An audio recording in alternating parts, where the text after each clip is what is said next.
Hey y'all, it's Trent Knox with the Trent Knox Show. It is season 3, episode 12, and in this episode we are going to be covering esports and what's going on in the world of esports.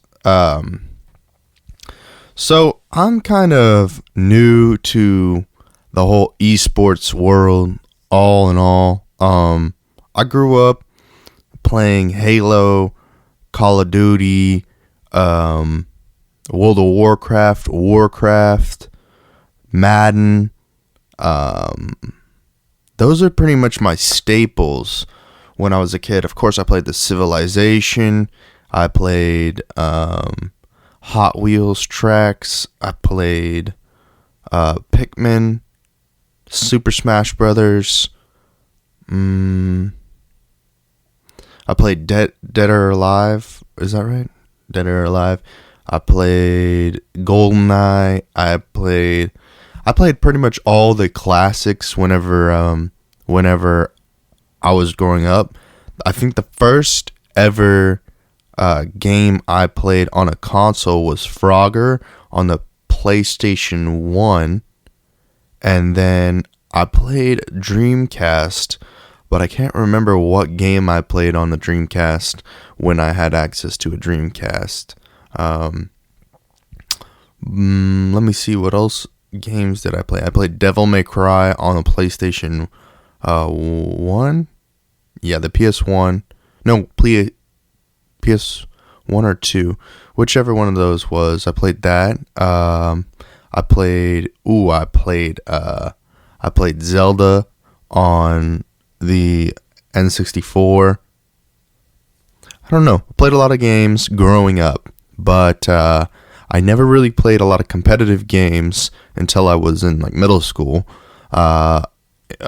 When all of basically online with Xbox Live came to fruition, and so I was playing Halo, and then I also played Warcraft with my buddy when I was living in South Carolina. I played with him online, and then World of Warcraft became my main MMO RPG in high school, and Madden, Call of Duty were my other two staples on the console, and it would vary between Xbox and PlayStation. So I would play PlayStation, play Xbox, play PlayStation, play Xbox. So then after about a while, got back into Halo, more Call of Duty, and then whatnot. But as I was growing up, I knew of the MLG, the Major League Gaming League, or whatever, Major League Gaming, and I knew that there were competitive players in the space, but I didn't know anything about how to watch them, what you needed to do to be a part of the scene. I knew nothing about this, and to be honest, for esports, I maybe ran across a couple of local, competitions in the area, maybe held at a GameStop, or that was very rare, or a comic book store or something like that. I would know that there were opportunities to play competitively against people that were in the area. The times in which I knew that type of the competitive stuff would happen at GameStop was generally at a release date, and then you'd have a small competition outside or somewhere that people could play together, and then that was about it. I didn't really know anything about esports until about a year ago. I went to South by Southwest Gaming, and I got my first experience of a true esports competition our LAN festival, a place where people compete competitively for video games, and I felt as if, from someone who likes games but isn't competing at that level, or has ever seen anything like this, other than maybe like going to a traditional sports game, it would be very confused. At least I was very confused. I was shocked. I was kind of there were a lot of feelings and emotions toward like as if I had been being held away from this world of entertainment that I would have loved to have participated in, though it was as if like it was secret. It was as if there was a small group of people who had access to this sort of entertainment, and maybe that's because the ticket price, or there's a barrier of entry to attendance to these sorts of festivals at this level, because the cost of attendance is quite high for your average person who is looking to attend an event. A $35 to a $200 ticket is out of the budget of most of the average consumers, and aside from that, there wasn't when I was growing up, there wasn't a lot of live coverage of these sorts of events. And so when I went to South by Southwest Gaming in 2018, I got a small dose of what a competitive esports event is like, and whereas South by Southwest Gaming is more catered to the panels, the indie developers and more of a networking event, something like a DreamHack Austin in 2018, in which I was invited to cover the event with my press crew, is a vastly different type of event, and I can only imagine what it's like at a event of grander scale, like a finals, an League of Legends finals, or a Call of Duty finals, or StarCraft finals, whatever particular game we're talking about. It's a crowd of hundreds, thousands, maybe hundreds of thousands of people attending an event, and really they all have a passion and love for gaming and esports. What I hadn't realized before attending these events is that there is a industry of opportunity aligned with the competitive gaming ecosystem, from parking attendants to chief executive officers in the gaming industry.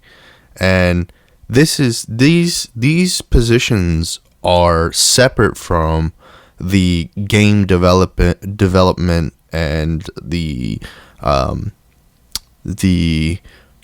portions of the actual gaming development industry. These are a top of the funnel, maybe even bottom of the funnel job opportunities, whereas when you're a computer computer engineer, you're a computer engineer, or you're some sort of, sorry, I had like a little bit of a spaz there. I couldn't get the word engineer out. And so you get the opportunity, if you're a computer scientist, engineer, to develop games if you direct yourself in that way, and maybe your game becomes competitive, and then you are successful off of that game. But there are also opportunities for people in healthcare, in legal, in events, in hospitality, and various different other industries that can apply themselves in the esports industry. And it's pretty amazing. It's the two events that I was able to go to kind of pushed me into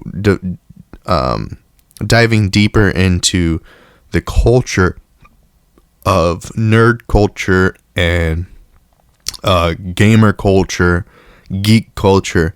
And I talk about it in this way because there is a division of somewhat. I mean, there's some diversity and communication between these types of groups, but there are individuals out there who are primarily what they like to call themselves weebs, who enjoy anime primarily. There are individuals who are nerds or geeks. Those people particularly enjoy comics, and then there are gamers, and there are probably a vast number of different other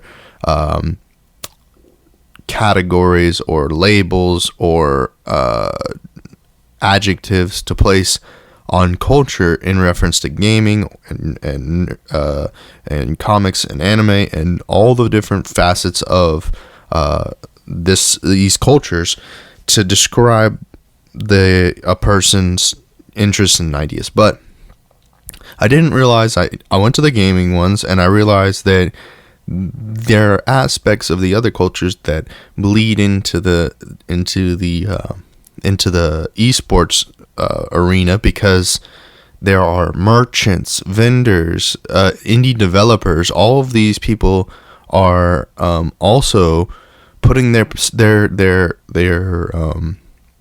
projects in the marketplace next to esports, and it allows individuals who haven't experienced a lot in the esports, haven't experienced a lot of the cultures of nerd culture or anime culture, and but are involved in the esports culture, to experience a little bit, taste a little bit of the other cultures that they enjoy consuming as well. So I didn't know that was like a big portion of it, but it was. And now I want to get into the portions of as an observer of an esports competition.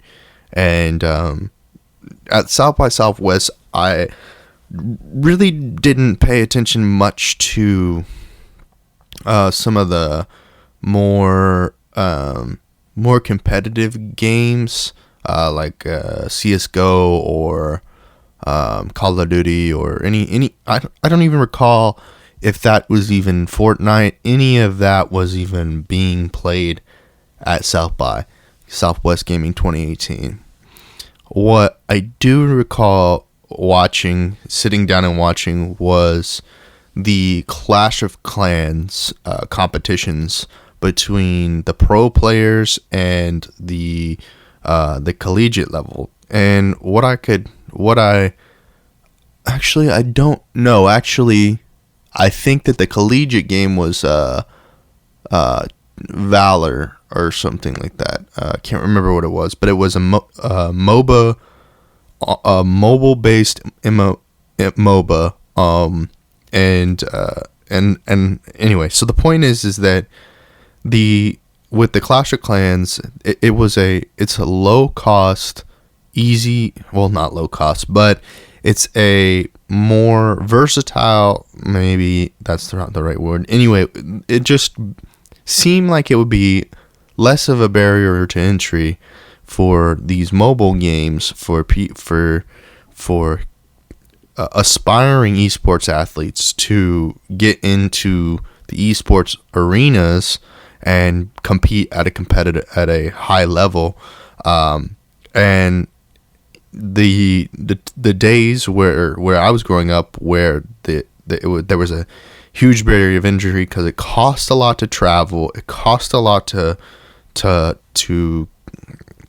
play the games, and then be and also be going to school, and there were various different obstacles in the way of being a competitive esports athlete, let alone the cultural stigma, the mainstream cultural stigma that there was towards esports athletes as I was growing up as a millennial, and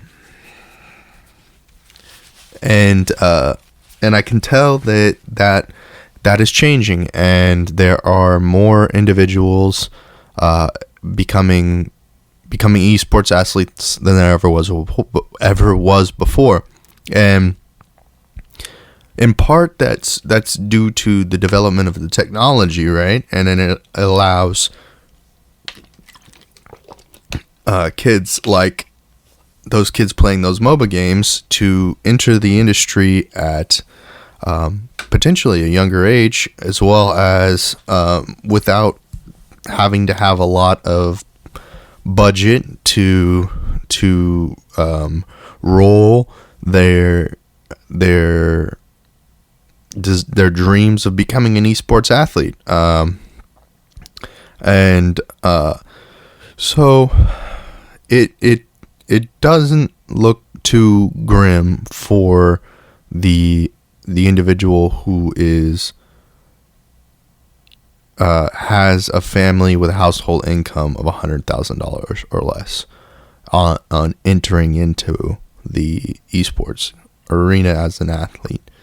The issue that derives is whenever an athlete wants to begin competing at the more competitive games, the long established titles. So like a Call of Duty, League of Legends, a Fortnite. The barrier of entry to those games are still quite high, because the affordability of playing the game, maybe not a Fortnite because they've been able to capitalize on free to play, and though by creating a pay to play, or a microtransaction system within it, there is some issues with utilizing that in the game, because certain skins, certain guns, certain aspects of the game can create head glitches, create issues where the player who can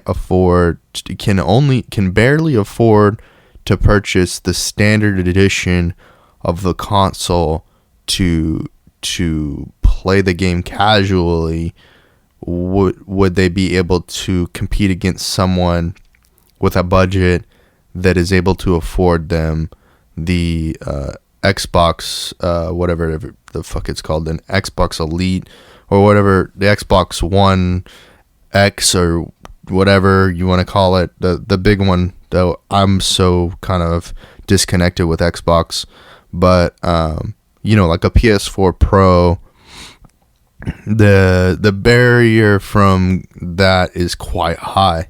And then let alone what it's like on the PC side of things here. those people who have families that are strictly Mac and don't allow their children to utilize Windows or whatnot unless they're at school under a highly protected network. It's there's a lot that goes into the initial introduction of someone into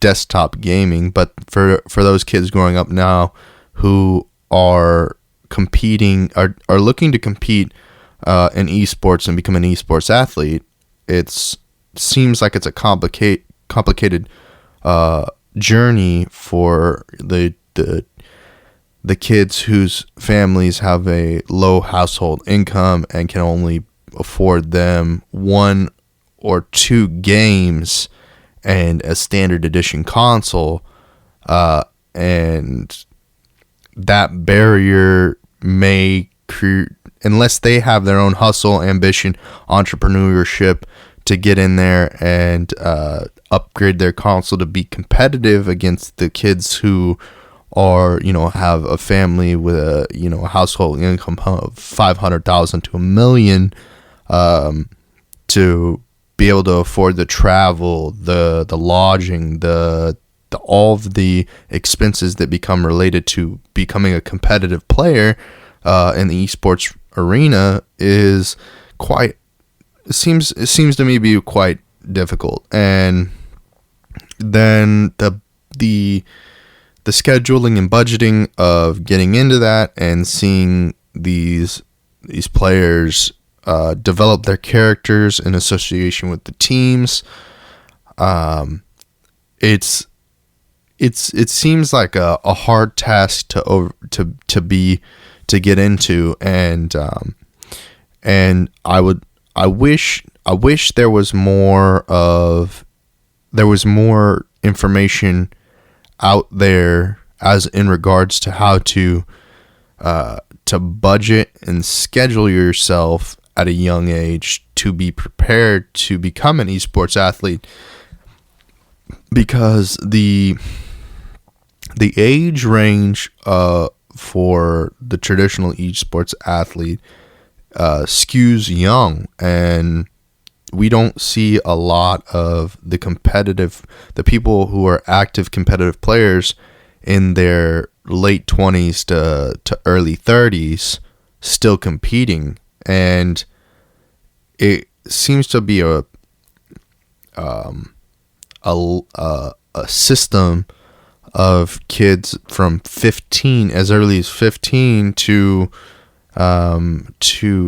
about, it's a age demographic from 15 to 25 ish, maybe even earlier than that. Even maybe you could argue 20, 24, 23, and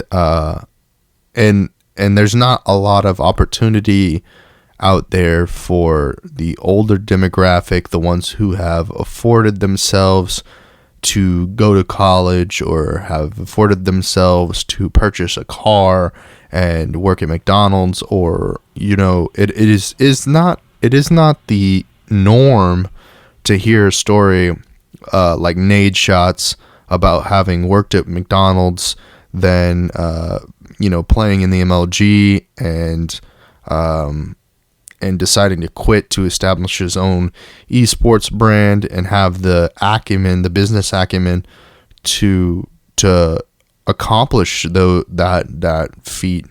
And a lot of the industry is populated, and maybe because Nade Shot made that happen, he has allowed a lot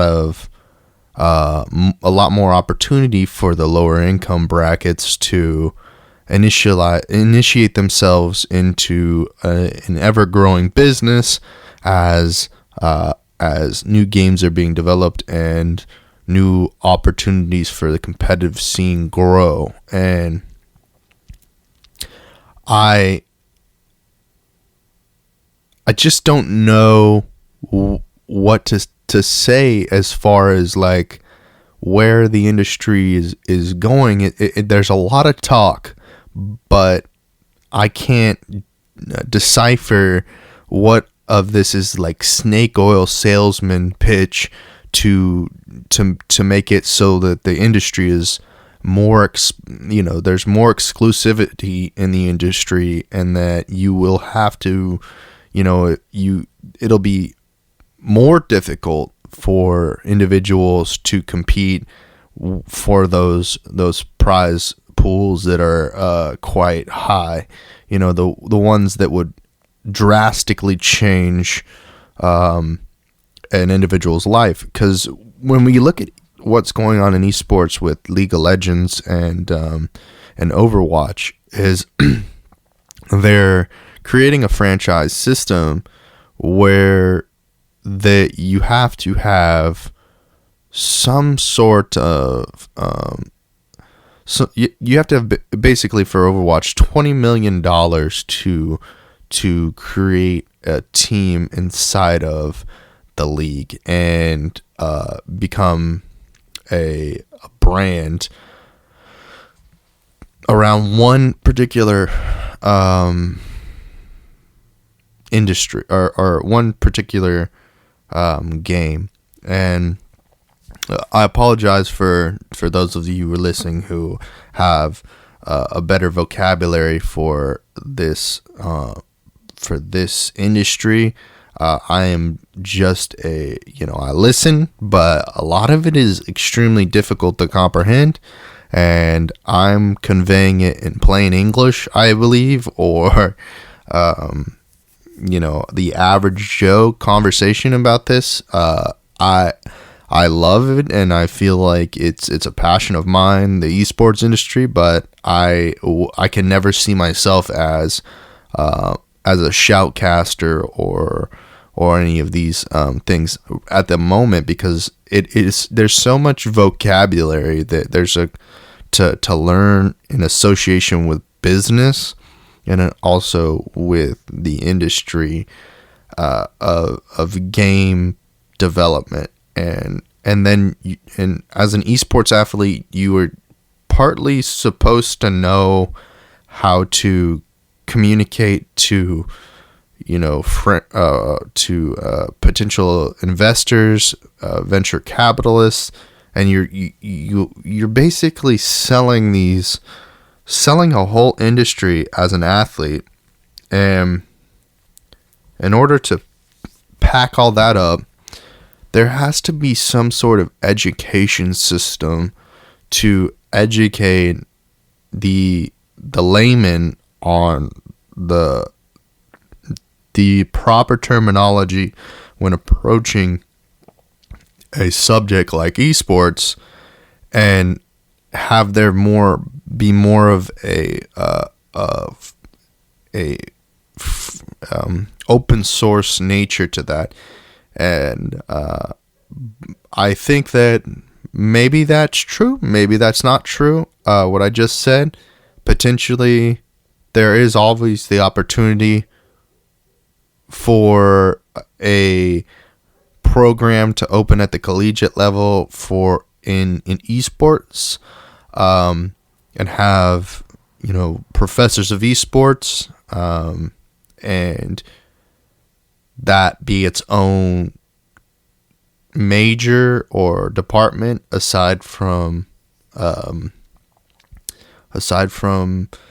the traditional humanities or computer science or whatnot. It could be its own sort of like photography is its own, and art is its own, and film are their own programmatic tracks through college. But anyway, so there's the issue of knowing what to say when you're being interviewed in regards to sponsorships or endorsements, and the direction and development of the scene, and in accordance with the industry of gaming. And I find it to be quite difficult or I find it to be quite difficult because there's a lot of games. Number one, there's a lot of games to play competitively. Not all games are on the main stage. Primarily, we're seeing PUBG, Counter-Strike, Overwatch. The first-person shooters definitely take up the most of the main stage. And then the MOBAs like League of Legends, Heroes of the Storm, then our RTS games like StarCraft. And then Hearthstone has its own place, and probably Artifact coming up. But so I don't want to say I'm ignorant and I don't know the thing that needs to be said. I feel like the conversation around esports, it's actually quite difficult to get into the conversation, and because there's all these deals being made at the upper level that they're still trying they're utilizing tactics from industries like sports that wanted to completely divide the consumer from the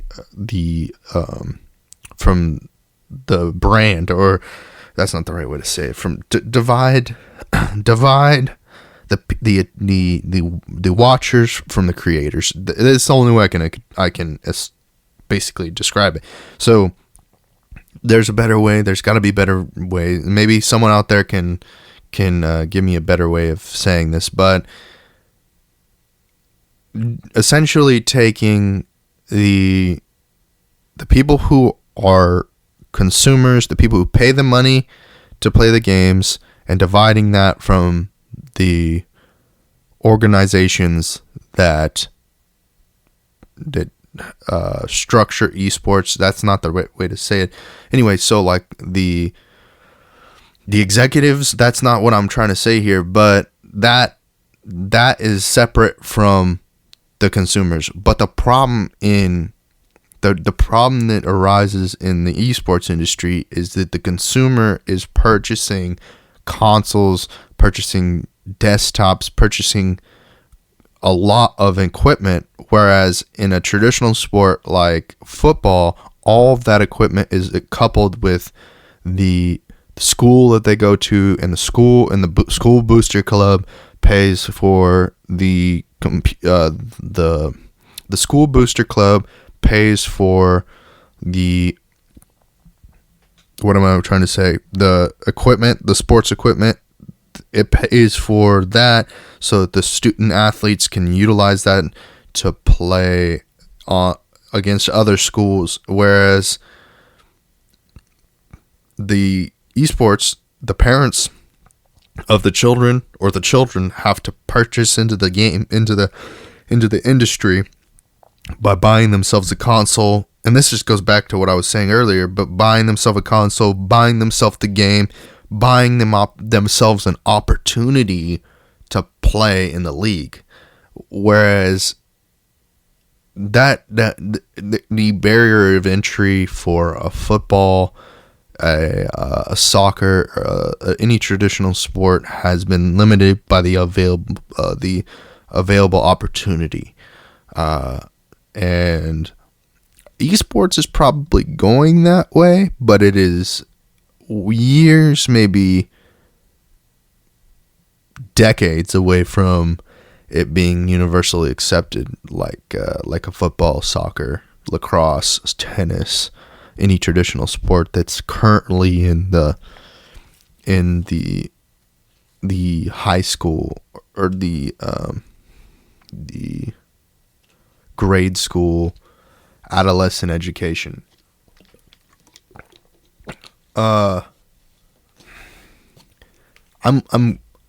Sometimes I feel like I really am passionate about things, but I just don't have the vocabulary to communicate it all the time. And with esports, I'm really passionate about it. I've been watching the Dota competitions, and it as a person who loves competitive gaming, it is a little bit complicated because there are so many games and so many storylines, and it's almost, there are so many different games that you kind of have to pay attention to all of them in pieces, because the issue is that these teams,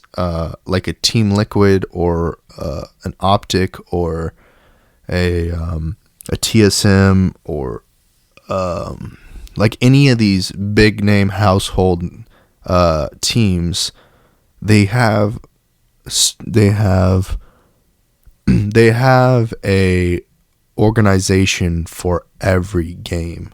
So you kind of, in order to understand the storyline for that team or that organization, you have to understand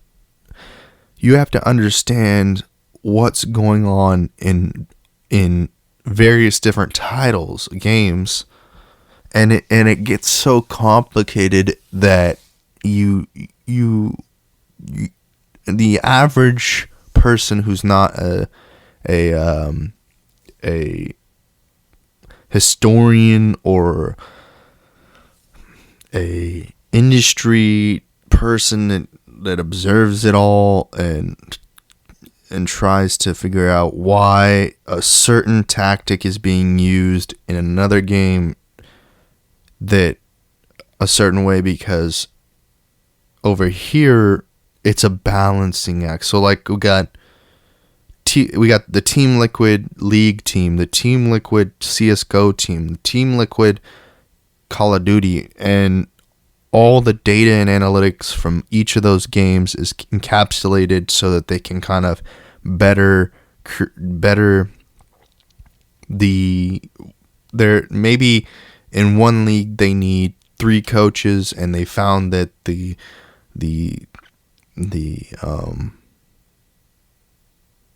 team morale is better with 3 coaches than 2, or whatever happens, that they get a competitive advantage because they've got a variety of different teams playing a variety of different games, and they can use that data analysis across the board in their organization. And I just think that it's so difficult to comprehend this growing industry for your average consumer. And with that being said, I wish everyone luck for if you were just now starting out and getting into competitive gaming, whether that's at the age of 20 or the age of 15, 30, whatever it is. And I think that the best opportunity to get started is to find a mid-tier event, land-based event in your area. You might have to travel. You might have to travel to the next largest city. Arguably, there may not be anything going on in the next largest city. You might have to go to the capital, and if there's nothing happening at the capital of your state, then you might need to go to another state, and the travel and expenses of chasing the dream of being an esports athlete is quite high, and I wish everyone luck for that. But let's get into what we got going on this year. So I'm gonna have to Google it up.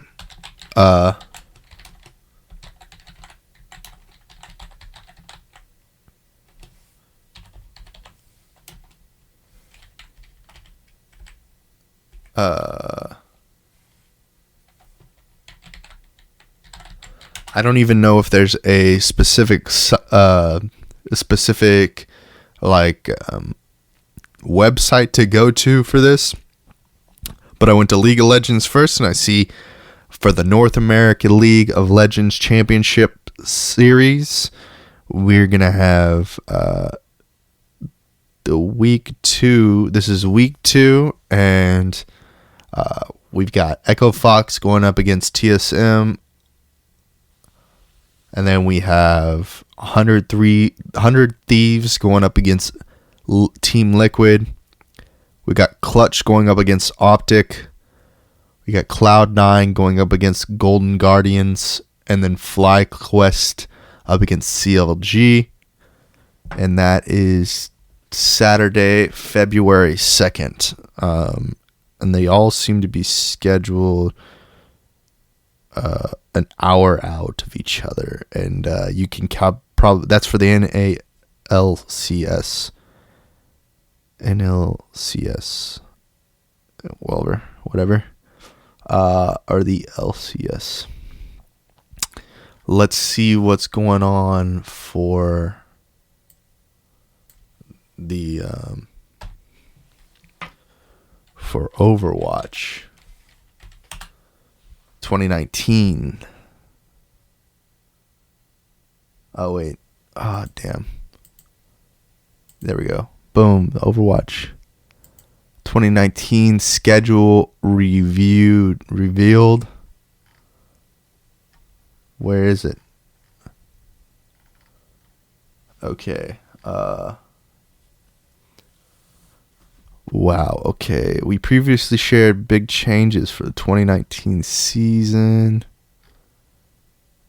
Okay. Opening week matchups are going to be on Disney XD.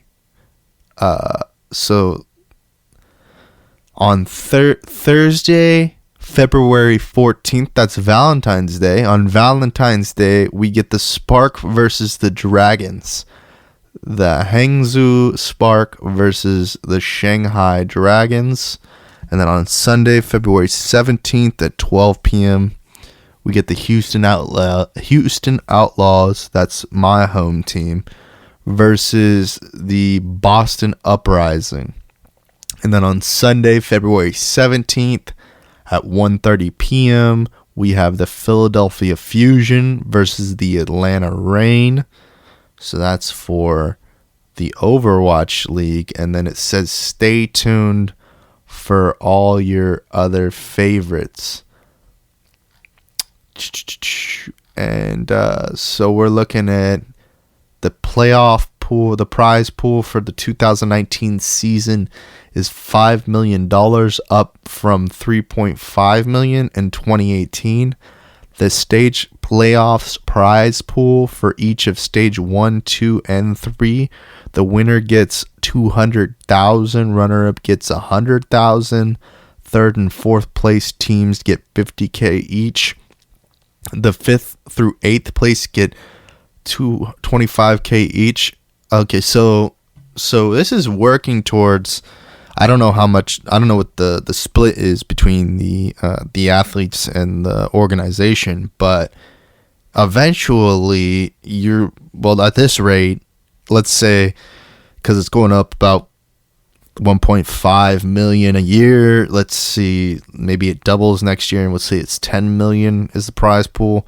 So by the third year, you probably have recouped. One team has recouped the entry fee into the league. Season playoff prize pool for the champions get 1.1 million. The runner-up gets 600K.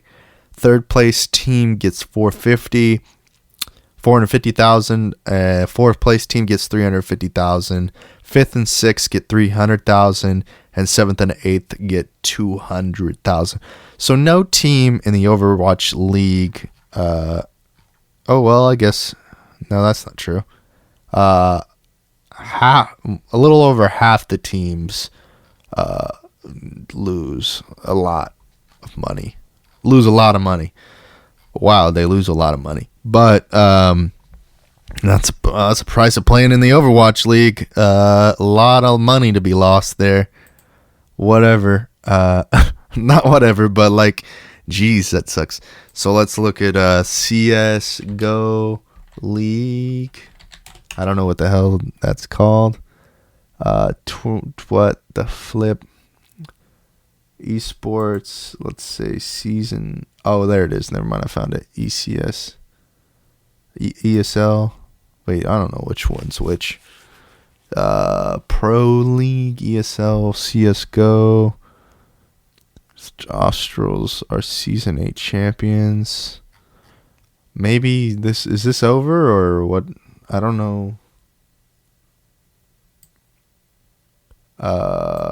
CS:GO League Esports. ECS, is this like 2 different leagues? Oh, okay. Oh, wait, what? The finals. Man. Okay, so that's over. Wait, that's season 6. What? E-League.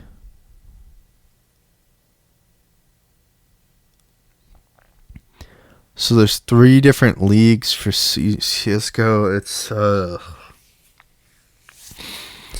okay. I'm just trying to figure out what's going on. I don't understand. I don't understand what the hell is going on. So E-League. What the hell? Okay. What the fuck? There's a 2019. Okay, is there like a 2019 esports calendar?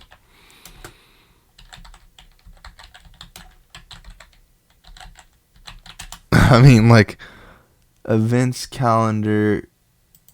Maybe this is that old GOM TV, right? Jinx TV. So, all right. In January, which we're already kind of done with, the Bucharest Minor, the PUBG Asia Invitational, Europe Minor Championship, CWL Pro League Play-In,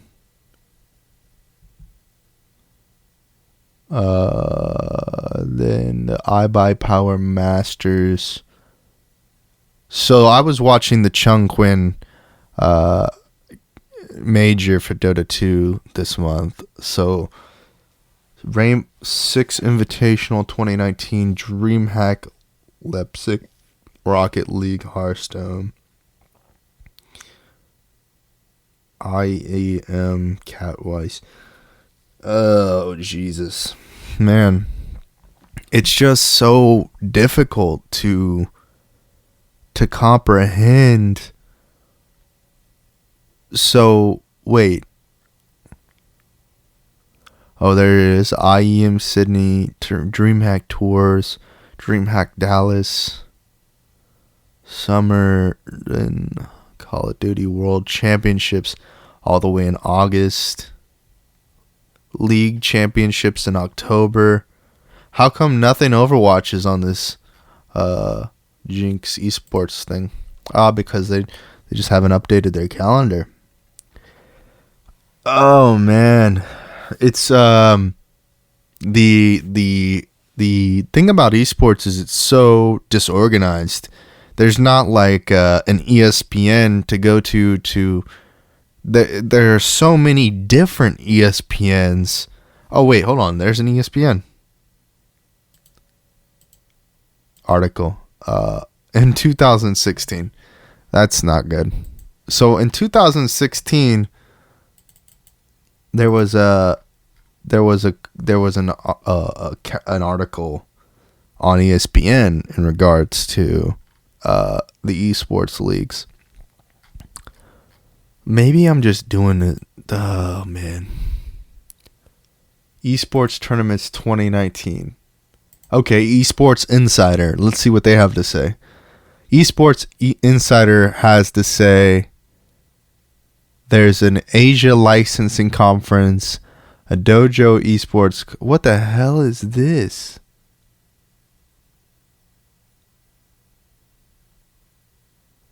What the hell is this? Like, this is like, this Esports Insider, this is like, there's nothing to do with the actual games on this.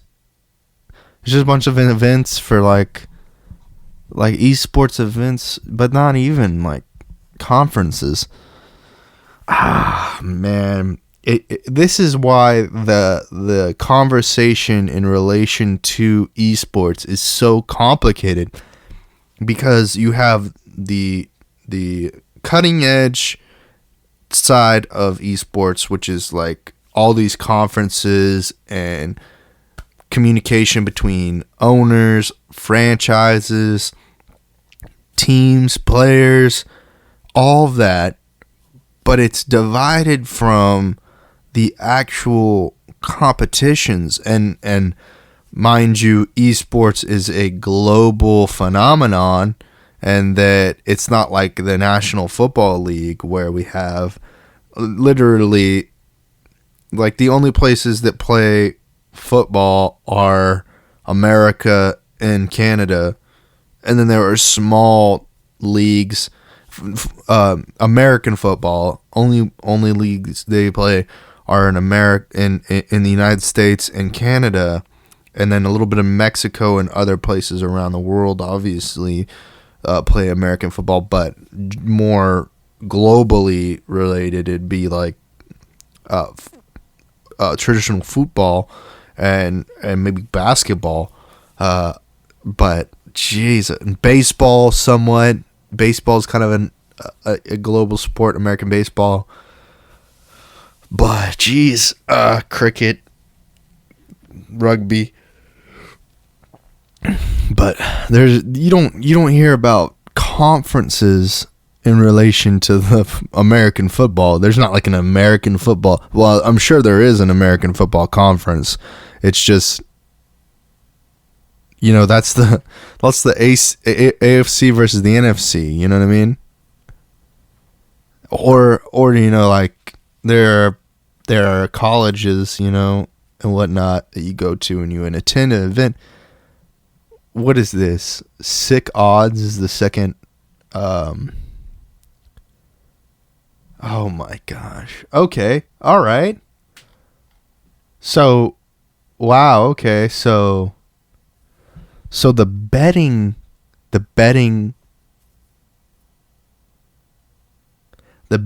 sites are more formulated than the.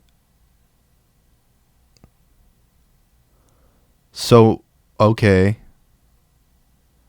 Wait, what?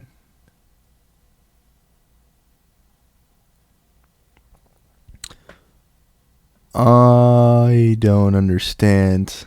I don't understand how to read this. Oh my gosh.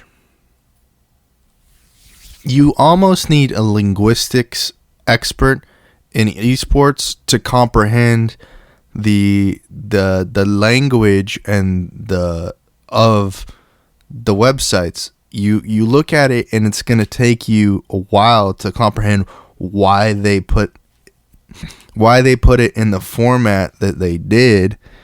Whenever you're looking at these spring splits, the winter leagues for League of Legends, and LCS versus the Worlds, and Counter-Strike.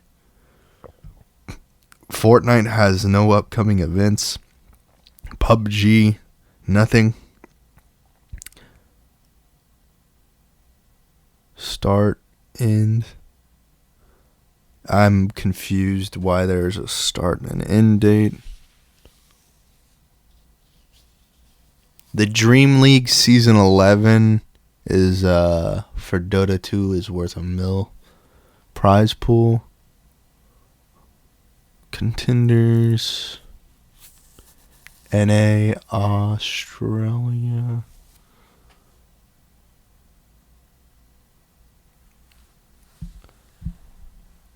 Huh.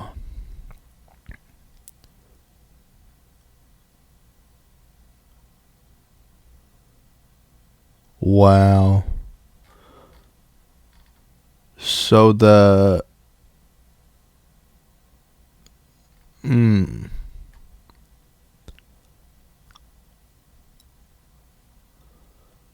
what?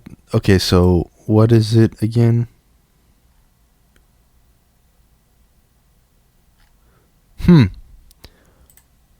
Just look. I'm trying to figure out what is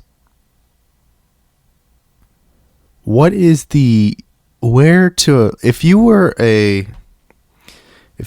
a competitive game lover and you wanted to get into the esports game realm, where do you put your money? Where do you invest your time? And it looks like to my best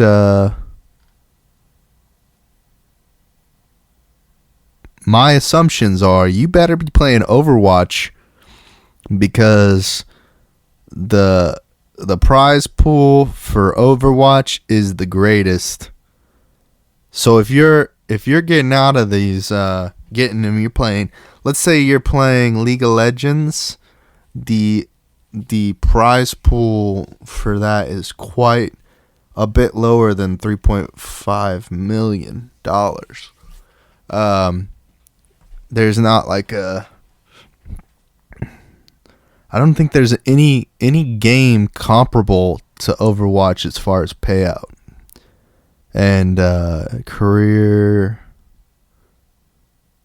the comparability to that would be Dota 2. Dota 2 pays millions. We're talking millions. And Call of Duty is suffering. They don't have anything on the board for any of that. The WECG, there's no number for StarCraft 2. Currently, WCS pays only 80. Just like, let me see. StarCraft used to be one of the highest paying ones.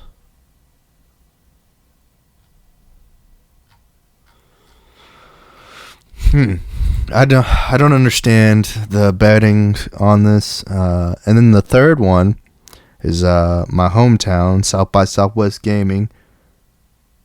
And we can just clickety-click and talk about that for a second. So South by Southwest Gaming hosts both premier and the greatest up-and-coming esports of the tournament stage for tens of thousands of gamers to enjoy annually. Games that have previously made an appearance on this prestigious stage include StarCraft 2, League of Legends, Dota 2, Ultra...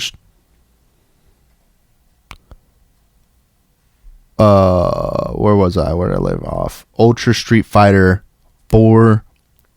Or is that 5? I don't know. I can't read Roman noodles. Super Smash Brothers Melee, Street Fighter 5, Arena of Valor. Oh yeah, that's 4. Injustice 2 and Clash Royale. Oh yeah, it was Clash Royale, not Clash of Clans. Why did I say Clash of Clans earlier? South by Southwest Gaming 2019 takes place in Austin, Texas. From Friday, March 15th to Sunday, March 17th. Nothing specifically as far as what. Click this tournament stage. Nope. Nothing guaranteed as far as what games will be played. Arena of Valor. That's the showdown that I was watching in 2018, and it was fun to watch, I guess. Yeah. Okay, so for for everyone that is listening to this episode and, pulling their hair out like I am, in regards to esports and the leagues and what in the hell, unless you kind of consolidate your attention to one league, and you don't pay attention to, let's say you're a Call of Duty fan, the only thing you pay attention to is Call of Duty. But it kind of all needs to somehow not match up. There needs to be a one-stop shop for you to, news source for you to go to and understand the complexity of the leagues. At least have a calendar in association so that okay, at this time, at this date, I'm going to be watching the LCS. At this time, at this date, I'm going to be watching Dota 2. At this time, at this date, I'm going to be doing all this. And there'd be a concise calendar of events and appropriate links to the live streams so that you can watch and participate in these events. Whereas I did a couple of quick searches on Google and I immediately have a headache trying to figure out what is what. What are you getting from these websites? And how do you find the rosters for the teams? How do you get a player bio? How do you understand what is currently occurring on a team of an organization in a league? And you have teams. Okay, you have leagues, you have teams, then you have organizations, and the organization governs over the teams, but when we say teams, we mean divisions of an organization, an association with multiple titles, and there's gotta be vocabulary. There has to be some sort of understood vocabulary. Maybe there's a website that defines this vocabulary. Esports vocabulary. Okay. How to talk esports. Esports. Okay. Glossary. I need the glossary. Bands. Buff. Cheese. Nope. Don't give a shit about that. Dennis. Nope. This is not the type of vocabulary we're looking for. These are all that's just memes, meme vocabulary. I'm looking for vocabulary in regards to the structure, to the system of esports, because some business terms. Oh my gosh! And now the computer's frozen. Esports terminology explained. Okay, so this is the actual the conversation that's happening between. Okay, when an esports athlete retires from playing the game, okay, when they become a part of an organization and they are now in charge of a business, they should be okay. So let's say that these early esports athletes never participated in going to college to earn a collegiate degree. And never elevated themselves out of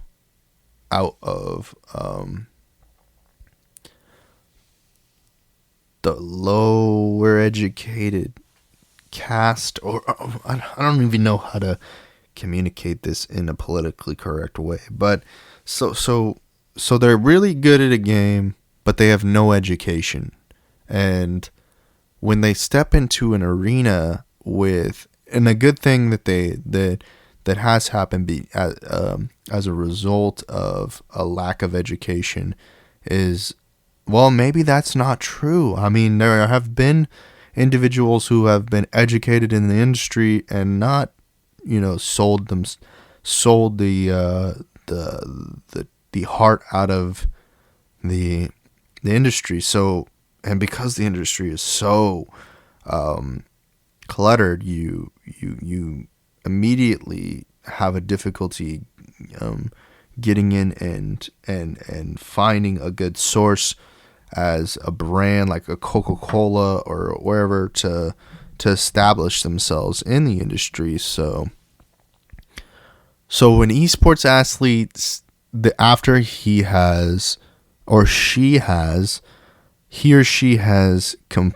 completed their career as a competitor, what's the next step for them in relation to elevating their career in the industry? Because when we compare it to something like American football, generally those athletes find themselves the more vocal athletes find themselves becoming casters. The ones with the more star power become sportscasters, and then the ones with more or less, you don't really see. I don't know of many athletes that convert and become because of issues on the field, health injuries, whatnot. They don't transition well into the organization side, the corporate side of it, and they don't find themselves as they could find themselves as coaches or something like that, but they don't find themselves part of the structure. There's just so much going wrong that I'm even forgetting. There's so much going wrong in the industry of esports that it's making me get frustrated to the point that my brain literally is going to melt, because the structure of esports is so complicated, and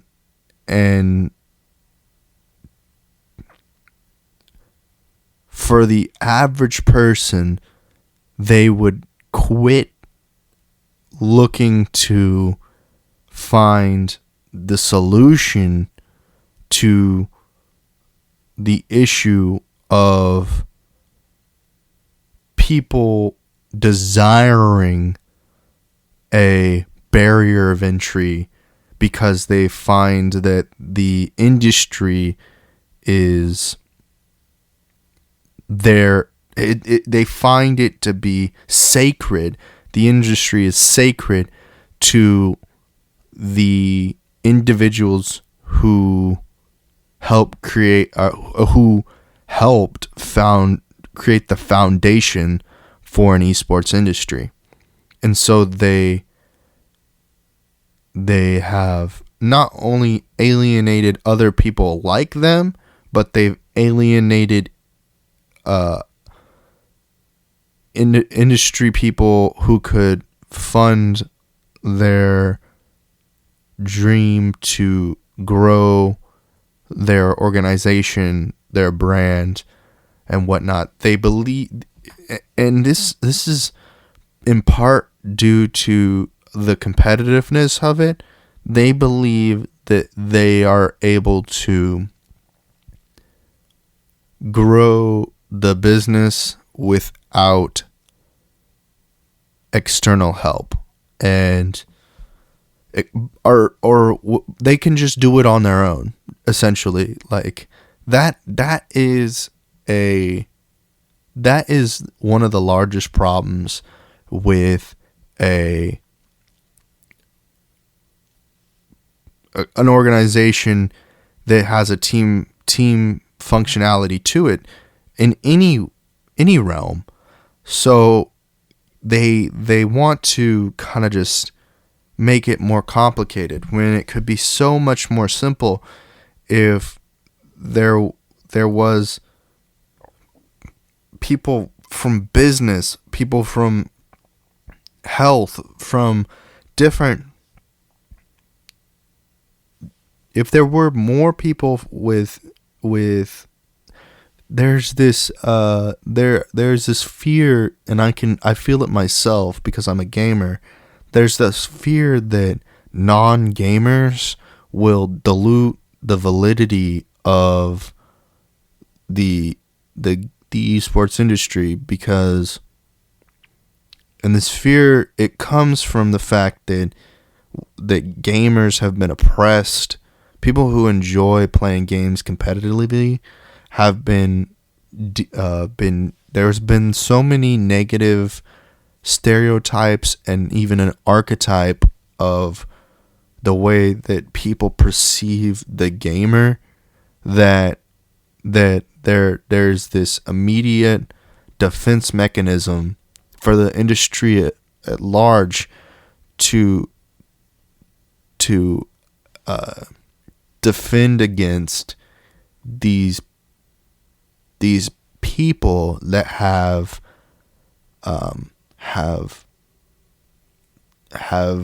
bullied us from a young age, and we see the characteristic in individuals whom want to say we are just deplorables that sit at home, eat Cheetos, Hot Pockets. The thing is that in the mainstream media, the people who think they're funny are the people who have created this negative stigma towards gamers and people who enjoy playing competitive games, because they don't want to attribute that the athleticism, that the body needs to be at a certain point in order to be able to compete competitively in a digital realm outside of the this is not what I'm trying to say. The body and the mind and everything needs to be able to compete in this in this other. The body needs to have a certain construction, the same that it needs for a physical sport like American football, soccer, tennis, whatever, because the apparatus may be physically in front of you, but eventually tennis is going to be virtual anyway, so because there's no reason for you to the game of tennis, unless it's the competitiveness of a virtual version of tennis is far greater than that and the opportunity to play the game is greater in a virtual world than it is in a physical world. And in addition to that, any type of sport with some apparatus to hit the ball, such as baseball, cricket, tennis, anything like that, would perform better in a virtual world regardless. Okay, so those sports are just as valid in the physical world as they are in the virtual world. The issue of convergence is that, are the games in the digital virtual world as valid as the games in in our reality? I'm probably not using the correct vocabulary to define this, but what's going on in the virtual world and the digital world, is that as valid as what's going on in the real world? I would argue yes, because we're using real world mechanics in our physical body to navigate the digital and virtual world. And in order to do that, you have to be just as physically fit, or your body needs to be in a state in which it can maintain over a long period of time while sitting, while standing, while moving, whatever it may be. It's not necessarily the most full body active sport. So are we going to differentiate between dexterity sports, or so if bowling is a sport and cricket is a sport, how come? Is it literally because of physical motion that this is deemed not a sport? What is it that creates the barrier? Because you need to be as physically fit in order to maintain navigating and controlling a virtual world. I don't know how to either get over that or not, but it's just as valid. And so I think a majority of people have come to this conclusion, and I think as a result we need to be more open-minded, and the individuals who may have made a mistake when they were younger,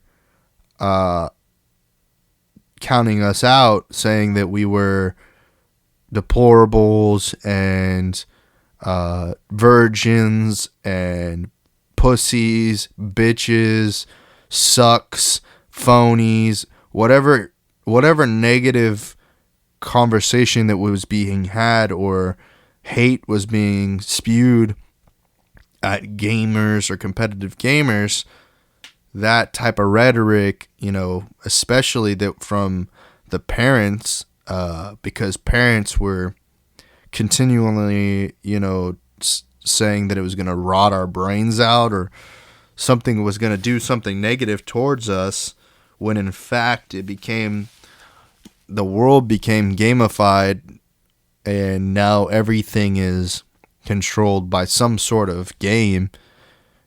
We are just the ones that understand where the reality is going, and an esports athlete can develop and become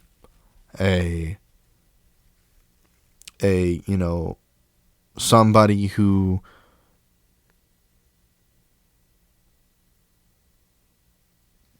works as an organizer, or works as an owner, or a board member to a franchise. There are a lot of different opportunities. I believe that the industry needs to work towards there being more education, and there be collegiate level education in the industry for critical thinking reasons, because maybe an athlete has a language barrier and won't be able to communicate globally because that person doesn't have the language of business,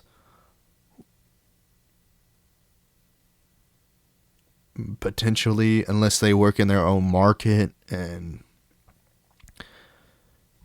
it depends upon the aspirations of the athlete after they retire. It really, I've been dealing with this this question in other facets of life lately about the ambition and drive of people, and the opportunity for people based on gender and stereotypes. The gamer is, everyone has a first stigma of being man or a woman, and then they get to, these days, decide to be a dragon, or they can be whatever they want. And there will be some pushback, depending upon what community they live in, and whether there will be quite a bit of pushback or not. But gamer has always been a huge stigma, and on top of the rest, because it essentially was like calling someone useless or lazy, and that does not relate to every gamer these days.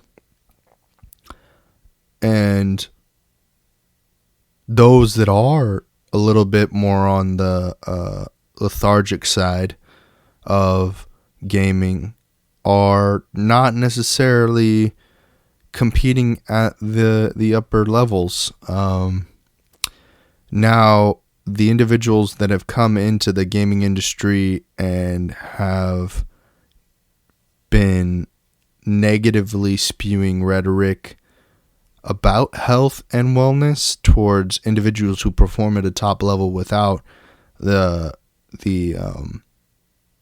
hatred and demonization of the stigmas, those people are just as bad and just as toxic as the stigma towards gaming. And somehow we have to figure out some sort of balance of that in the industry. And I don't know how that'll be. People don't need to be fat shaming and gender shaming and sexual orientation shaming anyone. But it becomes a name of it's a bit of the antics that go along with the competitive side of gaming, and competitive sports in general. You want to figure out what your advantage is over your competition, and if you can in any way create some sort of conflict, internal conflict in your competition, then you will be able to surpass them and win in the competition. It becomes a matter of, is there a award for sportsmanship and showmanship in the esports arena? And at this time, there is no award for that. And the thing that is being awarded is the negative rhetoric and bad behaviors of a small few who talk shit and are shit talkers when they play competitive games, and the shit talkers are the ones that are creating the largest stigma in the esports. So I've covered a lot in this episode, and I feel like that I am pretty happy. I think that I'll have to come back to this because I want to get some experts on, but I want to establish a conversation that will be being had on the Trent Knox Show about esports, and I want to bring as many competitive players or what I can onto the show, and from various different titles and genres of games, from first-person shooters to RTS to any sort of competitive game, and let them shine, let them speak on this platform that I have here. I think that the Trent Knox Show is kind of going to be a Jimmy Kimmel of sorts. I mean, I'm not that funny, but whatever, Fallon or whatever, to kind of give a platform for people to get their voice and let it be heard. And I appreciate you guys for listening to this episode. I just, on the way out, I want to shout out to my sponsors, anchor.fm/Trent Knox/support.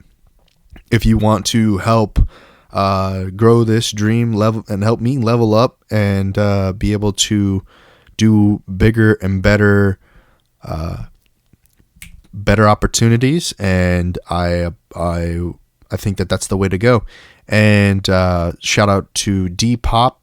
If you go over to depop.com/Trent Knox, I'm establishing my merchandise store, and you'll be able to check out all the products that I have and make your purchases and whatnot, and have it shipped out.